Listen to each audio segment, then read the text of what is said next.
recording this straight after the game, so you can imagine adrenaline's pretty high as well. Punches the wall in the meantime as well when Havertz headed that ball in. Honestly, let's talk about the game real quick. I want to do this preview thing, or actually it's a review thing.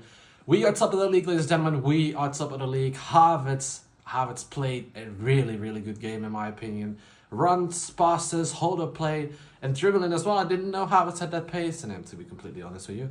But Havertz with a good goal as well, which of course gave us the win against Brentford. We should address the obvious maybe straight away. Of course, the first half with Ramsdale, pretty unlucky. Don't want to go into that too much since, well, you know, we won, and at the end of the day, that is what matters.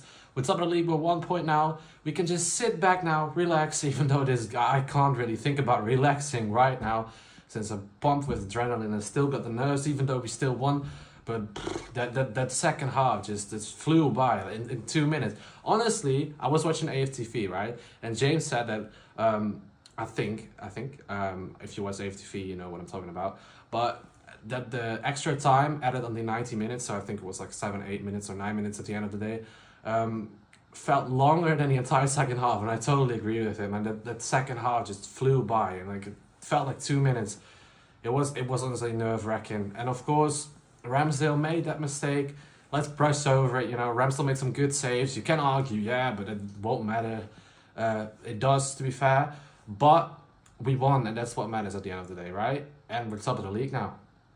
We're top of the league. We can just wait until the City game, Liverpool game tomorrow, which of course we will be watching. Let's say it will be a 1-1 draw, series of draw. I don't even care. As long as it's a draw or a City win, it's in my opinion.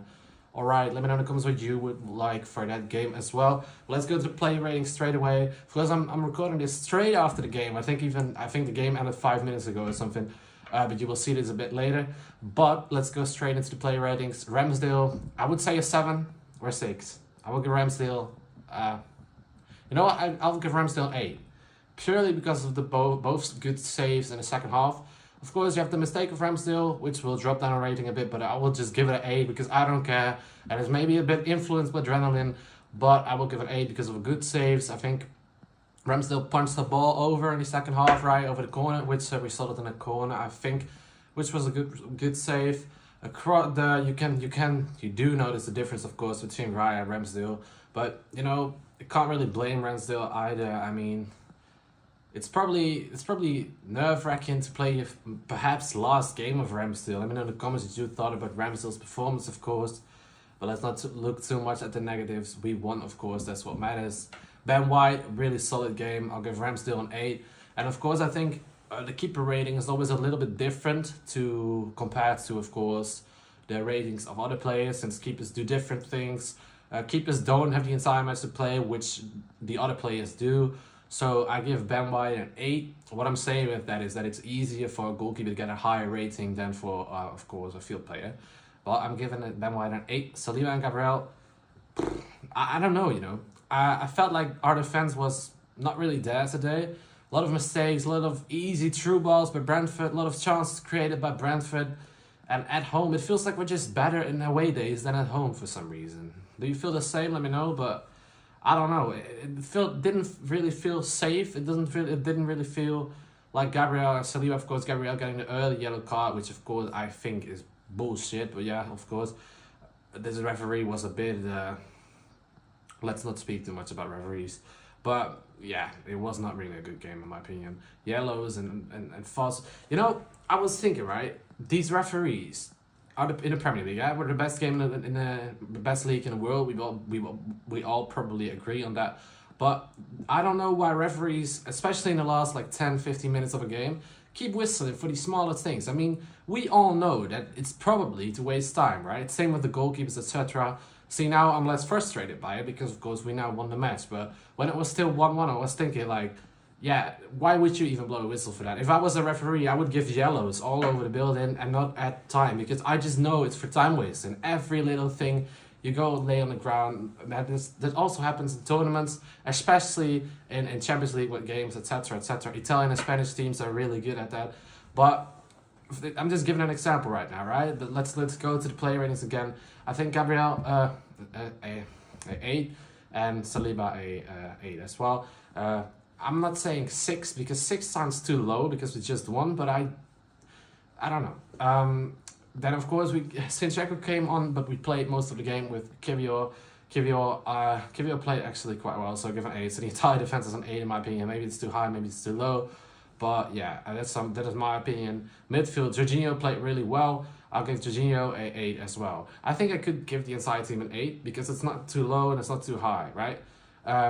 Declan, 9. I'll give Declan a 9. Declan, of course, scored our first goal in a match, header as well. We scored with we scored with 2 headers this game. I don't mind it. Declan played, of course, really well. Shot a ball on the bar as well. Almost went in, but of course, at the end of the day, we won. But Declan played really well, in my opinion. Odegaard, a 9 as well. Was a bit surprised by Arteta taking Odegaard off, to be fair. Especially for Partey. I mean, Odegaard played really well. And I feel like without Odegaard, our team just doesn't create as much. So if Odegaard would go injured, I think we would have a problem at Arsenal, to be fair. But Partey, the first pass, I don't know where that went to. Maybe Partey saw a pigeon or something walking by. But yeah, onto our attack, Havertz a 9. Havertz played insanely well, in my opinion. Really well. Best player on the pitch, perhaps, next to Odegaard and Declan. But yeah, I thought Havertz was a top-notch performance. Really well performance by Havertz. Good runs, as I said in the beginning of this video already as well. A good goal as well. I missed, of course, that chip, which I don't think was offside, to be fair. So yeah, but yeah, you can't score everything. And Havertz has made 8 consecutive goals, I think, right? Am I wrong in that? I don't know. 7 perhaps, I don't know. Or is it less? I don't know. But yeah, and Martinelli was, of course, injured, so we go on to Trossard. Yeah, I would say 6.5. So I'll give Trossard a 6. I don't know. Is it too low? Perhaps. Maybe you should give Trossard an 8 as well. I don't know. Let me know in the comments what you thought about Trossard's performance. Saka gave an 8. Solid performance as well. Good crosses. Good corners as well. Although the corners were absolutely horrendous today. You can't do anything anymore with corners nowadays. Referees just blow the whistle for everything. Even if nothing happens, I feel like players just fall over out of themselves. And it's a corner. It's a free kick from a corner. So, you know, normally we are quite good at set pieces. I think we are the team with the most goals from out of set pieces this season. But the corners fell a bit off today. Of course, we have Declan plays the corners from one side and Saka from the other side. But corners a couple of games ago, or maybe the last game, they just feel like penalties. And onto penalties, by the way, I feel like we should have given a penalty twice. I think Gabriel one was a penalty. Havertz one wasn't a penalty, in my opinion. Could have been given for a dive, but I think it was a little bit of contact, which Havertz is, of course, lucky with, because Havertz already had a yellow card. And I think, what was the other one? I think the other one, well, you probably know what I'm talking about, was also a penalty, in my opinion. Referee was absolutely, I don't know what to say. I think the referee, the Premier League has such, I don't know, the referees just want to be a main character or something. I really don't know why referees do want to do that. In my opinion, the best football games, well, not the best football games, but the best football games for referees are that you don't notice the referees, you know? I think these little things that you have to write something in a notebook, or you have 10 people working at the same time who can also do that for you, you know? Yeah, did I already give a yellow card? Yes, you did. All right, thank you. It's a red card now, for example, you know? You don't, and then you kick the ball. So when a team makes a free kick, yeah? When a team fouls a player and the other team gets a free kick, the other team is actually in disadvantage, but the other team who actually fouls the player should be in disadvantage, right? That's how it should work, right? I think. Otherwise, it wouldn't be a free kick.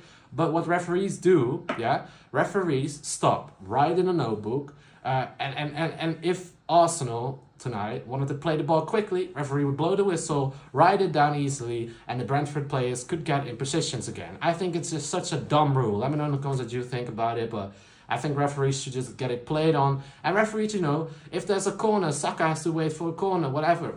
Then the referee can just write down, oh, I've already given Wissa, I think it was, a yellow card, you know? Did I already write it down? No, you didn't yet. All right, I will do now. It's not that difficult, you know? And also, we can see it. I think it happens so much, not only in Arsenal games, but also just in regular games, Premier League, Champions League, whatever you watch. But I mostly watch Champions League and Premier League. But you can just see it when it happens so much. The other team wants to go quickly because they got fouled and they see some space perhaps, but the referee blows the whistle, has to wait, ball has to be 10 centimeters to the right or the left, for you the right and the left, I think. and the referee just blows the whistle. No, it isn't on the right position. Come on, what are those 10 centimeters, man? Come on, for real. It slows down. Come on, it slows down the game so much, in my opinion. But enough about that. I can go on and on and on about referees. I'm not a referee myself. Maybe you guys are referees. Let me know in the comments if you are, what you would like to see changing about referees. That would be certainly quite a lot for me. But enough about this crap, enough about negativity. We won the game, we go top of the league. Goal difference of 46 right now. Of course, we have City against Liverpool tomorrow, which we, of course, will be watching. I don't know if everyone will be watching it. I will be watching it, I think. But, yeah, it could be an interesting game for us. A draw, we, of course, go for. Otherwise, I think for me, it's a City win. Let me know in the comments what you would like to see. But we done it. We are top of the league. Difficult, nerve-wracking game against Brentford. Adrenaline pumped up high. It's was a good game. We won. Arteta did it. Arteta did his job. I think, to be fair, the substitutes were quite good as well. Was a bit risky bringing Partey on because Partey was a bit wasn't quite there in the Sheffield game, in my opinion. Zinchenko, don't really know how to judge on Zinchenko because Zinchenko played on the left side and we just had the ball had to keep the ball there, so I can't really judge on Zinchenko, so probably gets all the subs a 6. Reece, to be fair, I give an 8. For what Reece did, impact in the game, it was an 8. Same with Jesus, to be fair. I think Jesus and Reece were the best ones. I think Reece looked pretty solid, so I would like to see Reece more often, to be fair. Let me know in the comments what you guys think about these substitutions. But those are my player ratings. Those were my match review. If I forgot something, I will add it to the preview of the Porto game, which of course is on Tuesday. Another really important game for us. But I don't want to talk about that too much right now. Let's just enjoy this, the fact that we're top of the league right now. Thank you for watching. We're top of the league.